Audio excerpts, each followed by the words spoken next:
Share my screen. And Steve, can you just let me know if you can see my screen? There we go. Awesome, wonderful. Well, thank you everyone for joining. Good morning, good afternoon, good evening, depending on where you're dialing in from. Welcome to today's webinar on the Great Recalibration, how leaders can address what I think is the real issue impacting their teams. I'm Leah Clark, Managing Director of Leader Connect, and for several years now, I've been writing, speaking, conducting research on trends impacting leaders. And I really think it's important not just to look at the trends and what's happening in the workplace, but to equip leaders with the mindset that they need and the skill sets that they need to lead differently, because it goes without saying that leaders are in, and we're all in, a decidedly different world. This is the first in a three-part webinar series that will continue beyond March 23rd with additional topics to be determined. But for today's session, what I want to do is really set the stage around the concept of recalibration and talk about how leaders can support employees as they adjust job conditions to fit their lives. In March, on March 9th, 2 weeks from now, we'll then take on the issue of mental wellness in leadership. I think this is an emerging area that leaders are increasingly being called upon to address, and they feel somewhat ill-equipped, understandably so, but this is not a topic or a trend that's going away. So I think it's important to help equip leaders with some of the information that they need to destigmatize the conversation around mental wellness and open up a dialogue with their employees. And then last but not least, we'll talk about stability and agility in leadership. I think there is a lot of conversation around leaders needing to be agile. I'm here to say yes, absolutely, but not at the risk of stability. And I think it's the balance of both of those that leaders are going to need to continue to be able to be successful in what are decidedly uncertain times. So these webinars are intended to explore continued and emerging trends in leadership. My hope is that by the end of the session, I've increased some awareness for the impact of these issues and provided a bit of education, some practical things that leaders can do, not only to shift their thinking, but to also apply new skill sets or new habits that will help them lead more effectively. So for today's agenda, what I want to talk about is what I mean by recalibration and exactly what are people recalibrating? Why is that the area that I think you need to focus on as leaders? We'll talk a little bit about the implications for the workplace and then how leaders can shift their thinking. And as I said, not just take on a new mindset or look at things, think of things from a different perspective, but also offer some specific actions that I think leaders can consider as they look to stem that turnover tsunami or that great resignation that so much of us have been caught up in. Before we get too far, and what I think I'll do is, rather than put it in the chat, for now, for today, would love for you to think about, if you had to answer this question, what is the biggest challenge facing organizations today? Maybe just think about that, or if you're so inspired, put your thoughts in the chat about what you think the biggest issues or challenges are facing organizations today. Because I'll let you know something. Deloitte asked this question not too long ago of the most senior leaders of Fortune 100 and 500 organizations. And what they heard from them, 3 out of 4 said that the talent drain is the biggest issue facing their organization today. And perhaps we're not surprised by that, right? Because I think if we didn't all suspect that that is an incredible challenge, you probably wouldn't be on this webinar. But we know for a fact, we see it in the numbers, you feel it every day in your organizations, that talent drain is significant. And we refer to it as the Great Resignation. I almost couldn't pull the headlines fast enough for this webinar because that Great Resignation is not only continuing, but it's accelerating. And whether it's the Post or NPR or whatever news outlet you choose, everyone's talking about this, feeling it, seeing it. We're some of us a part of it. And what I found really fascinating was leading into the Super Bowl, there was a bit of a news flash. A reporter came on, and they usually give the hint of what they're going to talk about after the Super Bowl.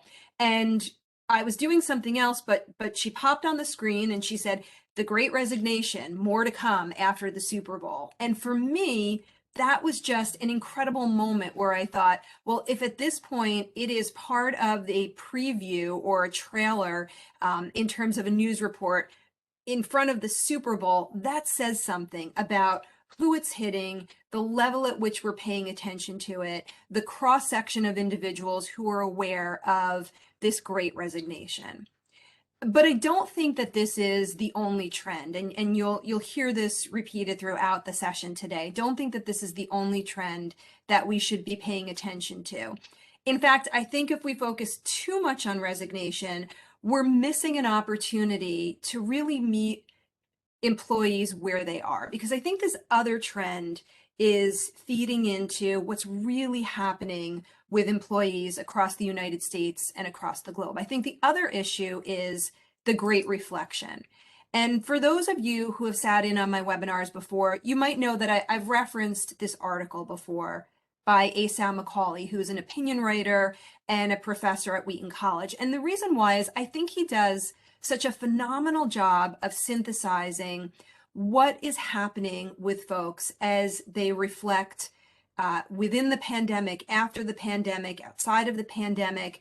And he says two things have emerged based on his conversations with people, neighbors and friends. Two themes emerged from the pandemic in his mind.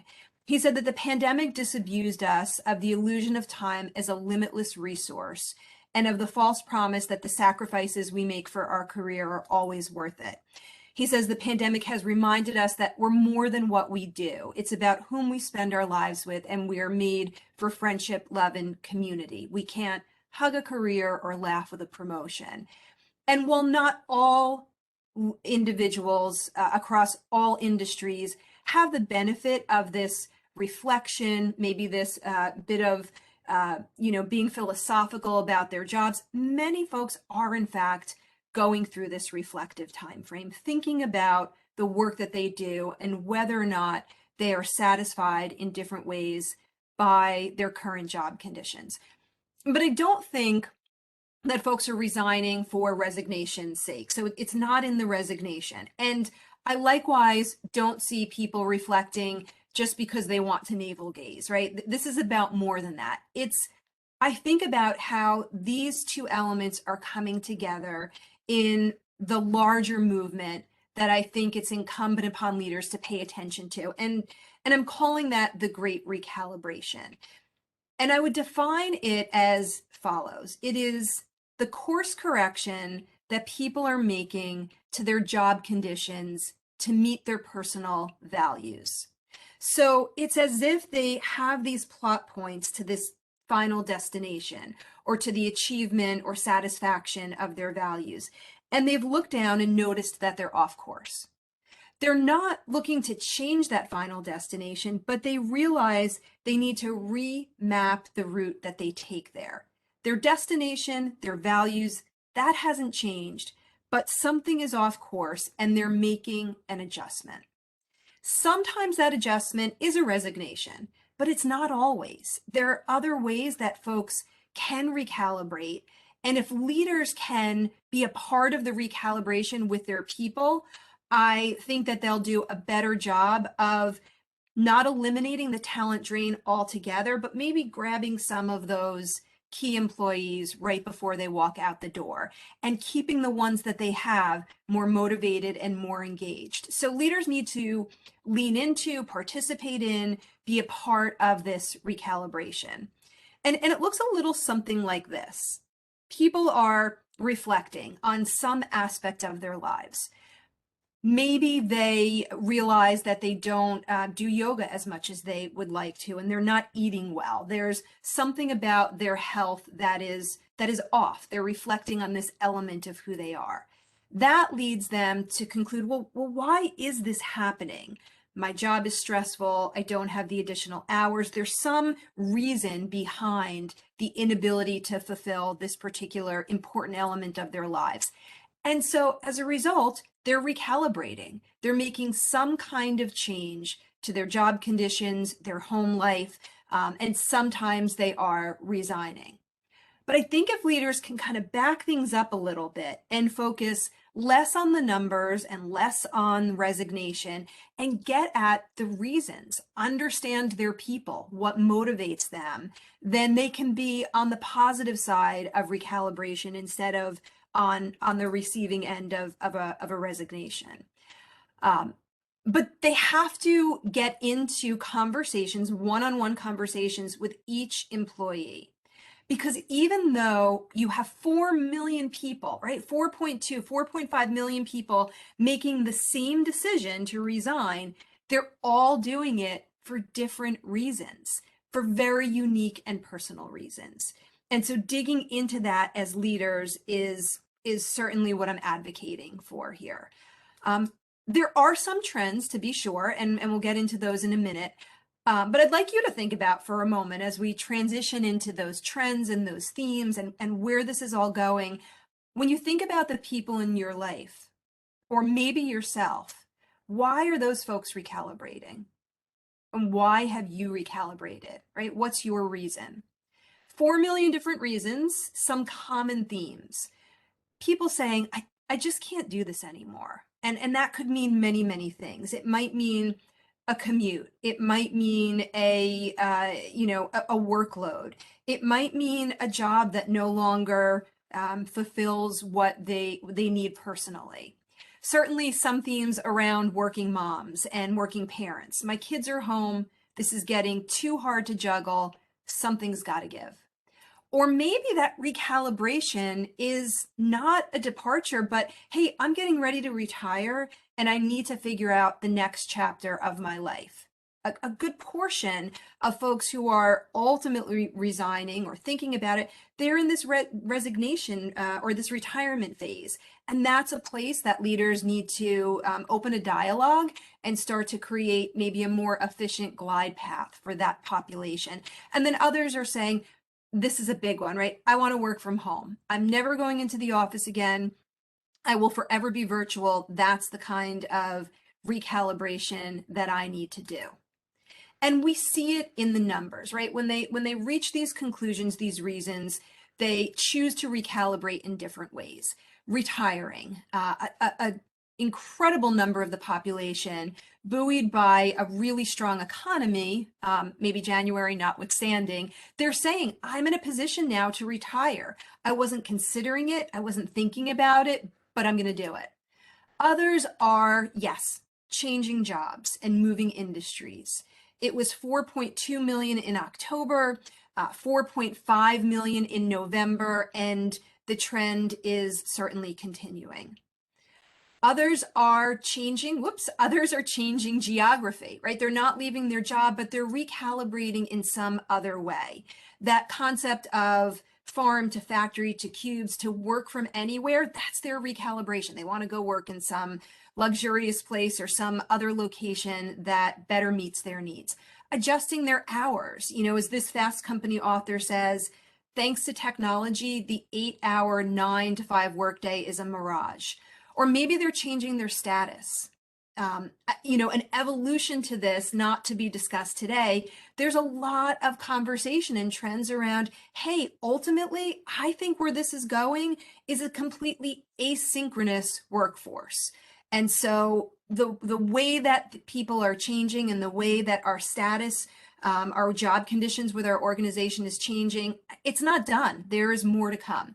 And people are having a voice and agency around how they get their job done. And then last but not least, and this one perhaps for me is at least a little bit hits close to home, I guess, is people are leaving their calling, especially teachers. We can see that in the numbers. In September and October alone, 65,000 teachers left their profession. So people are recalibrating in so many different ways. And I think that what's important to focus on now for leaders with all of that changing work week, changing professions, what's not changing? This is the question to dig into, because this is where the good stuff happens. And this is where leaders can start to really, I think, turn the tide or change the trajectory. And what's not changing for people is their values. What's not changing for them is what Harvard professor Bill Green called their true north. And he referred to this internal compass that people have that guide their decisions, including the jobs that they choose, the job conditions. It's the internal compass that aligns to their values. And that's what people are recalibrating to. They're recalibrating to their true north or their values. And those values are different for each and every individual. It's things like economic security or family. And I'm going to pop a couple up here. They're not the sum total of every value that exists, but these are certainly some that will give you an idea of what I'm talking about.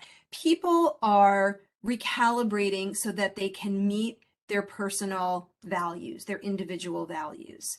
And I think it's in digging into this and understanding this about your employees that will help leaders be a part of the solution instead of on the receiving end of the resignations. And I'll give you an example of one that really hit home for me. I was talking to a colleague of mine who had resigned maybe about a year and a half into the pandemic. And she had a small child at home. She wanted to be present for the child. Even at the end of the workday, she just didn't feel like she had the mental space, the energy for that child. She had a loved one who was dealing with some physical challenges, and she wanted to be able to help them through this time. But she also said that what really drove her ultimately to make this recalibration was she wasn't meeting this need, this value that she had of creativity. Her job had morphed into such a way that she really missed that sort of tactile way of expressing herself and being creative.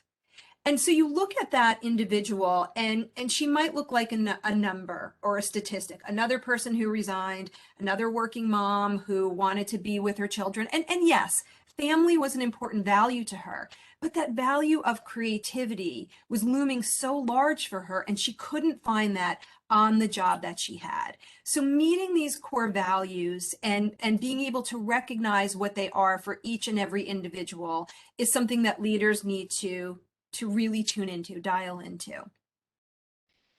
And so leaders are going to need to recalibrate too. I really think that they're going to. And unfortunately, I believe they're going to be a little bit challenged by this, maybe not completely, but a little bit challenged by the recalibration.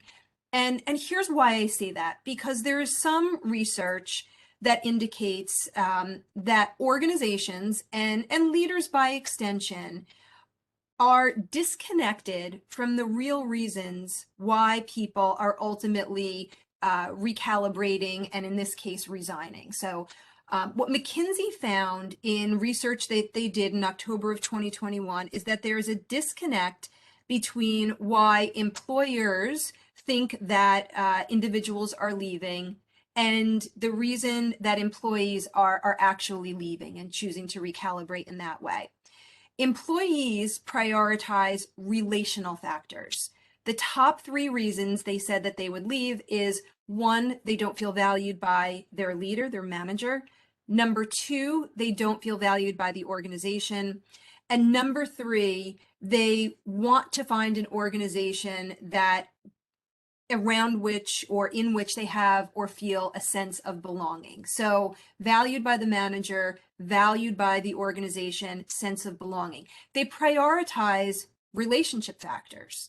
Now, when the same question was asked of the organizations, and again, I'm sort of, implicating leaders by extension, what employers are saying is they believe the reasons are compensation and work-life balance. And so if there is that disconnect, you have some employers prioritizing things like bonuses or adjustments to working hours, adjustments that some employees aren't even able to take advantage of. And so these offers that the employers are making wind up feeling hollow because people are saying, thank you for that, but that's not really the reason. You don't understand me completely. It's for these relationship reasons that I am making the decision that I'm making. So people are recalibrating. I think leaders are going to need to recalibrate too. And what I'd like to do is offer 3 questions that you can consider as a leader and 4 actions that you can take to what I'll say is maybe be on the positive side of recalibration instead of the receiving end of that talent drain. So 3 questions that leaders can use to evaluate their own thinking. Number 1, are you willing to experiment? Number 2, are you listening? And then number 3, are you aware? And I'll unpack each of these just a little bit as we go through the conversation. So are you willing to experiment? At the risk of sounding maybe a little bit like Yoda or some other, I don't know, prophet of some sort, you need to not see things from your own perspective, but look through the eyes of your people, not through the way you see them, but the way your people see their work and view their work and, satisfy their personal values. Are you willing to experiment? The entire work from home movement was called the Great Experiment because it was new territory for all of us. And yet the Great Experiment worked in many, many ways, particularly from a productivity standpoint. Can you as a leader extend that mindset of experimenting when your people come to you and ask you for some sort of an adjustment, or when you perceive that there is an adjustment that you can make to help them satisfy those values on the job with you? So don't look at the way things were, but consider the way they will be. And, this really hit home with me personally. I can remember in the early days of the, I think we're returning to office conversation, which didn't happen right away. I remember talking to a leader and we started to have this conversation around hybrid. And he said, yeah, it's been working, but, we're all going to have to go back into the office because we need to collaborate. And I thought, oh no, you need to collaborate in the office. That's the way you think. That's where you're coming from. It's not the way I'm thinking of it, and potentially how others are. So if you're seeing things as a leader through your own lens, can you look at it from somebody else's perspective? Continue to experiment. What is possible in terms of the way you structure jobs, in terms of the way you prioritize things with your people? What's possible? What are you willing to do differently? Organizations are most definitely creating policies or parameters, but look, we know that the rubber meets the road where the leader is. They're the ones that are responsible for implementing that policy. They're the ones who should know their people the best and be able to figure out what can be flexible to accommodate what their people need. What are you willing to do differently? And I think this is a big one. What are you willing to risk? Where are you willing to bend those rules or those policies because you know that change for your employee is the better decision to make than adhering to old ways and having that person walk out the door. So what are you willing to risk?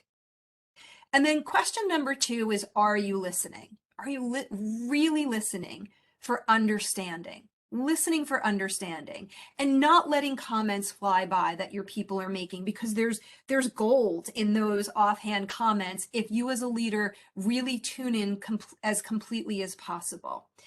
When your people say, oh, God, thank God it's Friday, or I'm completely fried. Are you following up and asking them, what was the hardest part of this week? You're so happy it's Friday. What was the hardest part of this week? Maybe that was a throwaway comment, but maybe there's something in there that tells you what they're struggling with or what needs to change. I'm fried. On a scale of 1 to crispy, where are you? How fried are you?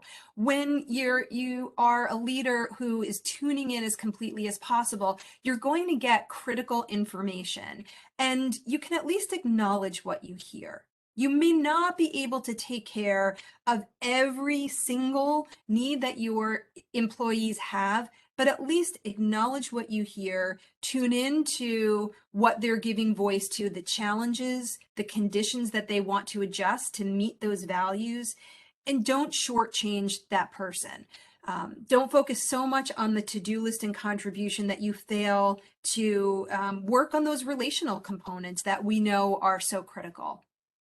And then last but not least, are you aware? I think that goes hand in hand with the question that we just asked before about listening. Do you know what your employees' lived reality is?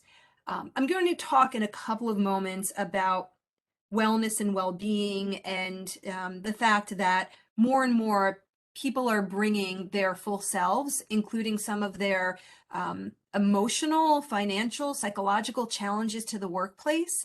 And leaders are hopefully becoming increasingly comfortable with that, because we all have things that we are dealing with in our personal lives. And being able to share, to the extent you're comfortable with your people and have them share their lived reality with you, will continue to forge that relationship that you want to build, and hopefully give you some information that you need to adjust to help them meet the needs that they have on the job. What's important to them? What are they struggling with at home?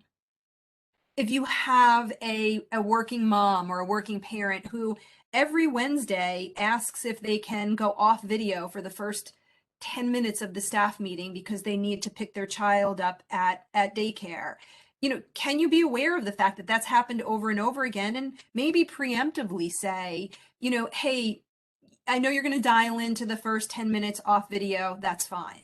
Or maybe you can adjust the meeting to start at 1:30, or maybe the meeting goes to a totally different day. You're not going to be able to meet every team member's needs all the time, but gosh, having that kind of awareness as a leader and addressing that up front, I can tell you, for a working mom, and I know I speak for others, gosh, the sigh of relief that would bring, to know that my leader was that aware of who I am as a person, that they were willing to make that adjustment. That is gold. That is recalibration gold. Okay, so I've offered 3 ways that you can think differently as a leader, ways to shift your mindset. I'm all about mindset and skill set. Those of you who know me, you can't escape a webinar with me without a dual focus on both. So let's move into actions. What can you do as a leader? And I'll offer 4 for consideration, trying to make these practical for you. So first of all, prioritize the whole person. I hinted at this just a little while ago, and this first bullet is a topic that's so important it warrants its own discussion. And in fact, that's the webinar 2 weeks from now. But increasingly, what you can do as a leader, an action that you can take to help be part of the recalibration, is to prioritize the whole person. Acknowledge the sources of fatigue that you may be noticing and seeing. Noticing if that individual is maybe not showing up the way that you expect them to, because maybe there is something that they are struggling with from a financial standpoint, psychological standpoint, emotional standpoint. There was this term that I read, and I apologize, the author is escaping me right now, but a leading author wrote about the fact recently that people don't have an emotional moat around them. And I thought that was just such a fantastic metaphor that leaders need to think about. People don't have that moat around them. You bring your emotions to your job. You bring your emotions to every situation, and we can't wall them off. And I think, what a good outcome of what has been a horrific time in so many lives with the pandemic is that people are realizing and acknowledging this more and more, that we cannot separate our work lives from our personal lives. And so factoring in the whole person, including wellness and well-being, is a conversation that we really need to be a part of. What else can you do as a leader? Something specific, something tangible. Clear parameters around work and life. making sure that, when folks are supposed to be off, they're off, and that you don't set a meeting during a time that is their personal time. Now, this one is an interesting one because increasingly there are employees who handle this work-life blend in different ways, and there are terms that have been used to describe them. You have some folks who are integrators and some folks who are separators. The integrators are comfortable answering emails on the weekend or moving seamlessly between their work life and their home life. They integrate it. I'm probably a really good example of that. And then I have colleagues who are separators. When 5 o'clock is there, they are done. Even if they are home and they still have access to email and text messages, they separate that part of their lives.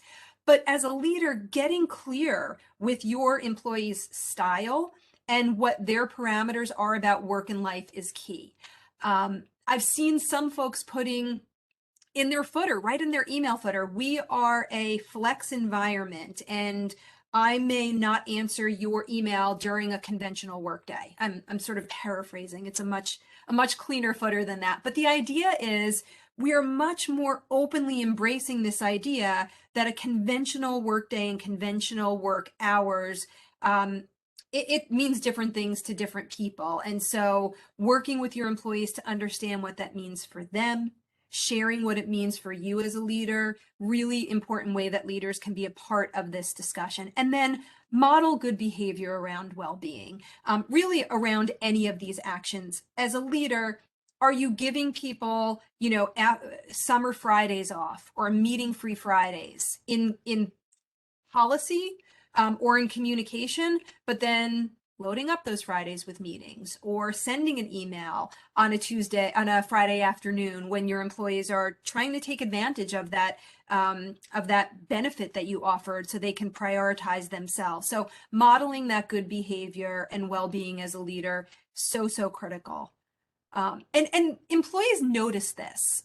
I was even talking to a leader not that long ago who was joining a new organization. And she said, you know what, Leah, I noticed as I was corresponding with my soon-to-be new boss that he was sending me emails 7 o'clock on a Friday evening. And I have to give her a lot of credit because she raised this to him. And she said, look, I noticed that you're sending me these emails 7 o'clock on a Friday. Is that the culture? Is that your expectation that, people are answering emails on a Friday evening? And he said, absolutely not. I spend time with my children in the afternoon. That's important to me. That's a choice that I make. And the way that I manage that schedule, that personal choice, is to be online later in the evenings, but that is not an expectation that I have of you. Those conversations, I think, are fantastic, and they are happening more than ever, and I think are a part of, again, this relationship that leaders and employees need to continue to co-create if they're going to recalibrate and create a workforce and a workplace that they want to be in together. Okay. Number 2, what else can you do? Establish and adjust goals. And I'll break that apart a little bit in 3 different ways. So some folks are saying, I'm fatigued, it's too much. And what's happening is when individuals leave, it just causes the workload on those who have stayed behind to get even heavier. And so we're reinforcing this particular challenge around it's just too much. So what leaders can do is get real about the workload. If everything's a priority, nothing's a priority. So are you sitting down with your people and not only talking about their to-do list, but maybe their to-don't list, as I call it, the things that need to come off their plate in order for them to do a better job with the things that are most critical. So I do think getting real about that workload and that fatigue. Second of all, focus on results. This is something I've been absolutely repeatedly messaging in many of the webinars that I've delivered around hybrid work, which is to say, this idea of being a surveillance leader, seeing people in the cube outside your office, those days are gone. Maybe not completely. Some are going back to the office, but it's less of a focus on seat time, less of a focus on actions, focus more on the results. So what are the results that that person is achieving for you? Accountability based on those results. Performance reviews and management, not based on activities, but based on results. I think if leaders can continue to stay in this place of focusing on results, less so than seat time and activity, they will be in a positive place with their people. And then, gosh, this, I think, is going to continue to be certainly an issue in a hybrid world, especially. How can you as a leader understand personal and career aspirations? Many folks are recalibrating their jobs because of language that sounds something like this. I didn't see a career path for myself.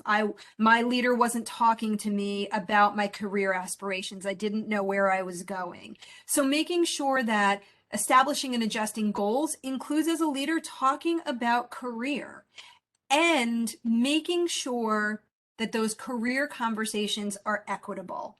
Another area that I think is still up for discussion and debate about best practices is how we're going to help people advance their career in a way that is equitable, so that folks who are in the office and those who choose to work in a continued hybrid arrangement aren't treated differently, that it's not an out of sight, out of mind proposition, because this is a very real concern for employees. I can tell you, based on anecdote and based on research that I did a couple of months ago, there is absolute concern about inequality in career development as we move into what will continue to be a hybrid and virtual world. Okay, third action of 4, strive for community and connection.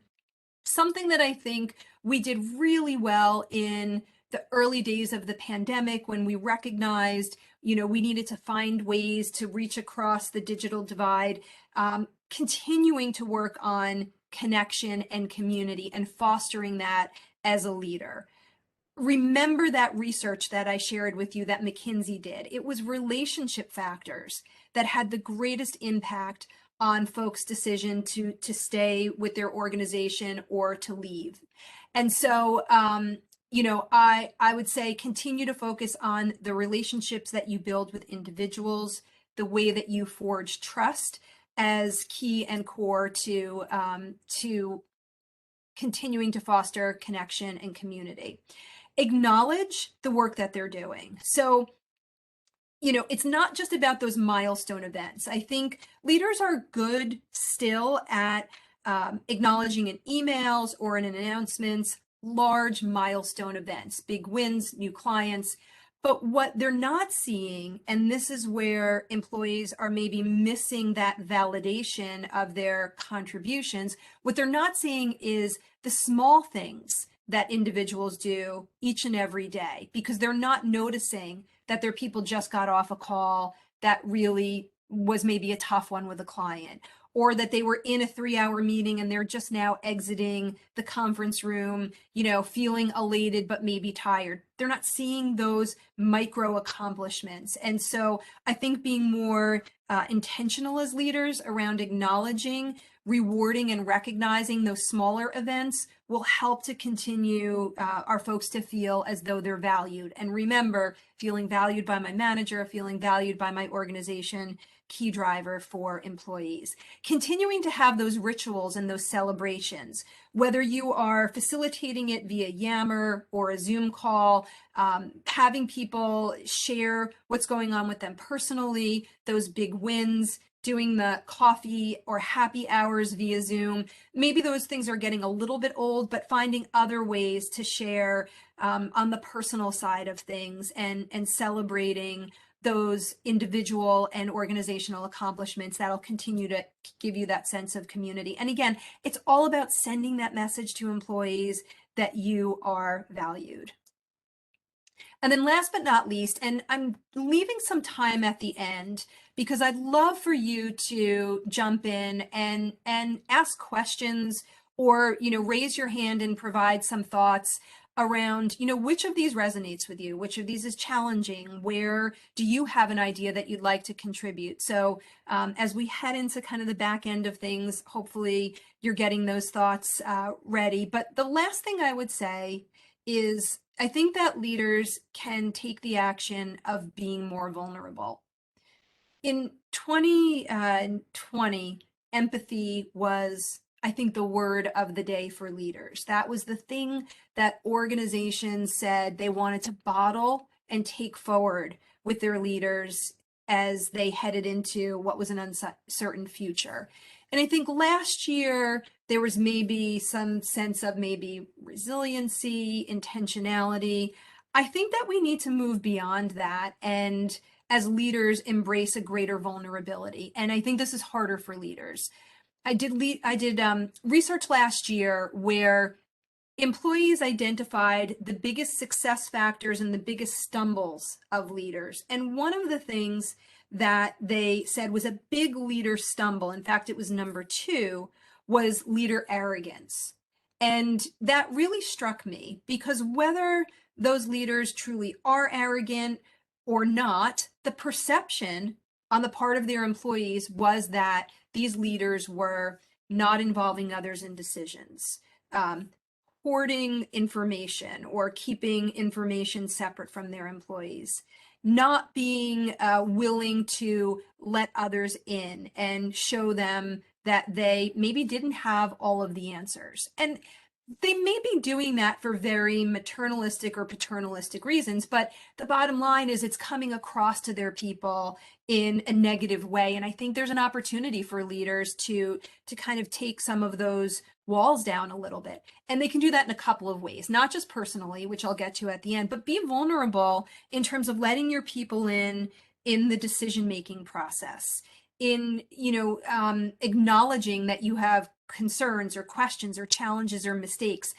Involve your people more, regardless of where they sit, in being a part of the critical decisions that impact them and impact their team. So be vulnerable by allowing other folks into the equation.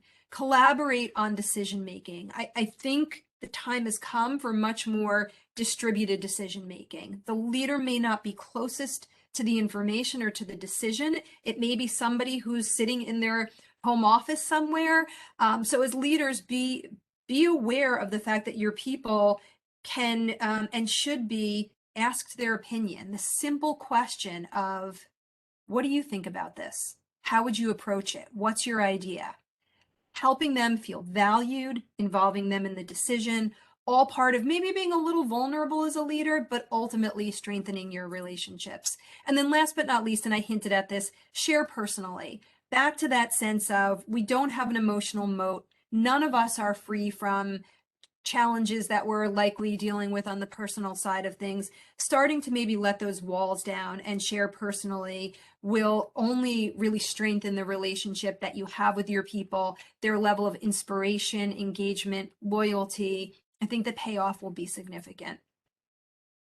So, and maybe this is a place where I haven't kept as much of an eye on the chat as I usually do, but it looks like some of you have been in there. I'd love to know, maybe here is a good place before we wrap up and then open it up for questions. What's one word that describes the type of leader that you think is needed to lead us into the future? I provided my word. I think vulnerable is it, but wondering what you think is one word or a phrase that you think describes the type of leader that we need.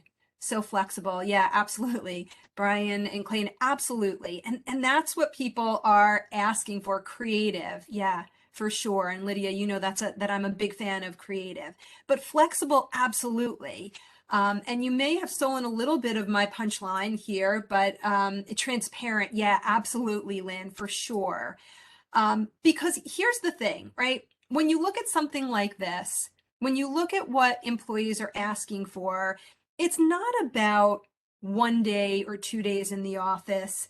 That's not the conversation I think we should be having, because that's not what your people are asking for. They're asking for flexibility, right? Back to the comments that you've put in the chat. They're asking for ways to help them meet those personal values, those aspirations that they have that will ultimately lead to greater satisfaction and greater happiness. So understand what your employees value, what satisfies them, what makes them happy.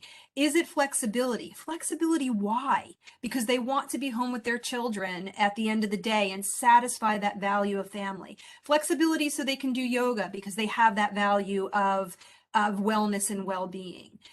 Make sure that you are focusing on the relationships with your people, not the transactional factors. It's the relationships that are going to make the difference. Understand the person in front of you. We talked about some trends, and it's easy to look at those numbers, the Great Resignation. It's a phenomenal attention-grabbing headline, but you really have to understand the person in front of you and what's important to them. I am not, again, suggesting that you're going to stem that turnover tide completely, but gosh, if you could get in touch with just one of those phenomenally talented people before they walk out the door, wouldn't that be something? And I see, yeah, Andrea, empathetic, trustable, and kind. If I could click the button next to that, an endorsement button next to that, I absolutely think that that's the case. And I do think we have a little bit of an effort or an uphill battle in convincing some leaders that that is going to help them be successful, and that it is not too fluffy. So I'm going to wrap up, and then I'm interested, Andrea, in your thoughts on that and other things. Yeah, Scott says innovative. So let me offer a couple of finishing thoughts here, and then Andrea and others, if you'd like to come off mute or raise your hand and contribute as well. Yeah, Jackie, a listener for sure, right? That was my number 2 of the actions. Absolutely. What I'd like to know as we kind of get into the back end here and hopefully generate some conversation is a little bit of fun here. Put this one in the chat if you would. Do you know what was the most watched streaming show in 2020 on Netflix? And actually, if you look across all streaming video Nielsen ratings, so Brian is saying Ozark. You're close. That one was up there for sure. But as people in 2020 were retreating to their homes, as they were figuring out what it meant to be in lockdown, as everybody, Clayton, Ted Lasso is a big favorite of mine. So as everybody was, running from their buildings with understandable concern and needing to engage in lockdown, they were all binge watching The Office. The Office. So Nielsen ratings across Netflix and other streaming services, the number 1 show when we were all fleeing the office was The Office. And I don't think that this was because we missed our cubicles, we missed our staplers, or we missed our boss hanging over us. I think it's because of the relationships, right? The things that we valued about the people that we worked with. And I think keeping that human element alive, that relationship alive, as we recalibrate and lead into the future is where I think we want to focus. So that reflection, and the reflection leads to the reason. That's the why. Why am I needing to feel like I need to make the change that I'm going to make? And the recalibration is the how. Recalibration around resignation, changing hours, changing job location. And as a leader, if you can move a little bit more to the left and get at those reasons, open that dialogue with your people, that recalibration can be with you instead of without you. So focus less on the resignation and get at the reasons. And I think that will, again, stem that turnover tide. So before I open it up for, we've got about 10 minutes left for discussion and question, just a quick preview that in 2 weeks, there will be a similar webinar on mental wellness and how leaders can be all in on that topic, and what we need to do to destigmatize mental wellness in the role of the leader, what the leader's role can be. And then, as I mentioned, the last webinar, stability and agility in leadership. Certainly, we know folks need to be agile, volatile, uncertain, complex, ambiguous times, but not at the risk of stability. It's really both that leaders need to be successful in the future. And then I'd like to also offer, if there are other topics that you'd like to see covered as part of Leader Connect, please feel free to put them in the chat. Maybe some of them will emerge in the time that we have together, the last few minutes, but happy to really hear from all of you and understand what questions you have, what you'd like to contribute about what you're seeing with your employees and your leaders. So at this time, Steve, I'm happy to open it up to any questions that might be coming up. Sure. Anyone who has any comments or questions, please feel free to unmute yourself, and you should be good to go. So I'm curious, looking at some of the guys on people on video. So I see Brian. I've known Brian for just a couple of years. Brian, as a leader, what are you seeing right now? In terms of the biggest kind of talent challenges that's facing you. So what's keeping you up at night personally? I think the first thing I would offer here is just to thank Leah, because you are a bundle of energy. And when you said there's only 10 minutes left, I thought for sure it was probably only about 20 or 25 after 12. So, thank you for your style and your approach here today.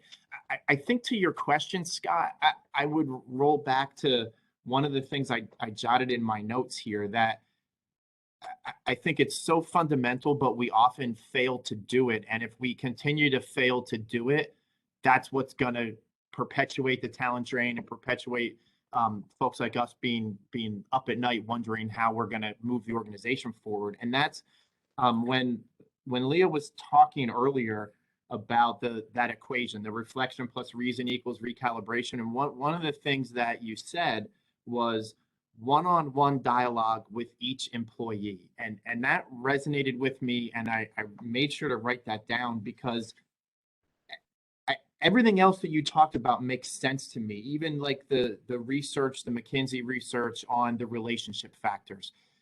But it's so fundamental for us to have to remember that every employee has different motivations. And so while compensation might not be at the top in a big survey like that, compensation is going to be important to some people, and so on. And if we don't have that one-on-one dialogue, organizationally, we're going to have great survey information, and we're going to do a good job understanding what the majority of the people in the population, that are willing to express something, what they think and feel. But as leaders of pieces and parts through the organization, it's that one-on-one, that personally understanding Scott, personally understanding Leah, personally understanding Cindy, and so on, that to me is the key to success. And I think I look back on my own actions during the pandemic, and I feel like I addressed that capably well early on. But eventually, for efficiency's sake, I turned it from one-on-one to like myself with 2 or 3 people at a time. And as I think back, that was probably a mistake on my part, because it watered that connectivity down a little bit. Yeah. Well said, Brian. And it does take time. It's interesting. So I coach a lot of different executives, and I was coaching somebody, high up in the reinsurance area, and he had 2 people resign. One he worked hard to save. So I just said, just casually, how much time did you spend this past week? And he said probably 12 plus hours, on both of them. So I said, did you have that 12 hours at the beginning of the week, like Sunday night when you were thinking of the week ahead? He's like, no. But back to your point, Brian, if it is going to take a little time to have the one-on-one conversations, but what's the return on that investment of 30 minutes, an hour, or what have you? So we're going to take the time. Spread those 12 hours out over 12 months, and he might have been, or she might have been, in a very different situation. Yeah. Agreed. And I think a lot also of what you said is correct, Brian, in that I do think leaders were better at some of these one-on-one conversations in the early pandemic days. And, we've gotten a little bit away from that, right? A little bit away from that empathy and that time tuning into what's happening with each of our employees. So those one-on-one conversations are so critical. And the compensation, it's not that it's not insignificant, but people aren't chasing a paycheck for paycheck's sake, right? There's something that paycheck satisfies in terms of a larger value, financial security, or, taking care of my family. So I think it's really incumbent upon leaders, again, to get underneath what's important to your people. You're not going to save everyone, and people will leave because they can, certainly change the trajectory of their lives with increased compensation. But for the most part, people aren't just chasing a bigger paycheck. They're looking for something more. They are. Yeah. So I'd put innovative as my word, because I think it's beyond flexibility. So I think having the conversations, Brian, and understanding, to your point, what are those unique needs of each of the individuals, but it's then taking that collection and then being innovative in terms of what does the organization want and need, right? So we've seen organizations go from, pounding fist on the table. I think, Chubb, CEO was pounding his fist saying, we're 5 days a week, we're in the office, early on. And they quickly scaled that back because of the repercussions. So I think what you're going to have, when you're having conversations, you're really being empathetic, you're really listening, you're going to then have to take all this information and think innovatively around how do I construct kind of this workforce of the future with what maybe others in my organization want and feel, and yet I'm addressing some realities. So I think it's going to require some innovation along with the flexibility to meet the needs of the talent that you have, and also to attract the key talent that you need to achieve your growth strategies, right? So I think it's that kind of innovation that the leader has to kind of bring forward, and then bring it forward in a way where, the CHRO and others that are kind of setting policy can adapt all of this, for a better go forward strategy. But I think the hard lines are going to be problematic. Yeah, I agree. And Scott, I just want to jump in. I see Andrea has her hand raised. I wanted to give her an Great, sorry. opportunity to jump in before we ran out of time. Yeah. Thank you, Leah. I enjoy very much your presentation, your webinar. I feel really in connection with everything you have mentioned regarding what we can do, or what is the way to define the kind of leadership that we need nowadays, empathic, trustable, and kind. I think that we don't need to be focused only on retain people and to avoid resignation, but also to live and to enjoy the work that we are doing together. Okay, and for me, one of the key things is to be consistent in what you say and what you do. Okay, that's the reason why I'm saying trustable, because we can say a lot of nice things to get the people feel better, but if you erase with the other hand what you have right with the first, it makes no sense at all, and the people is not going to trust in you anymore. Okay. Yeah. So there are some situations that we can avoid. For example, people that get a job opportunity in another company with a double of the salary that you can offer, you can avoid that.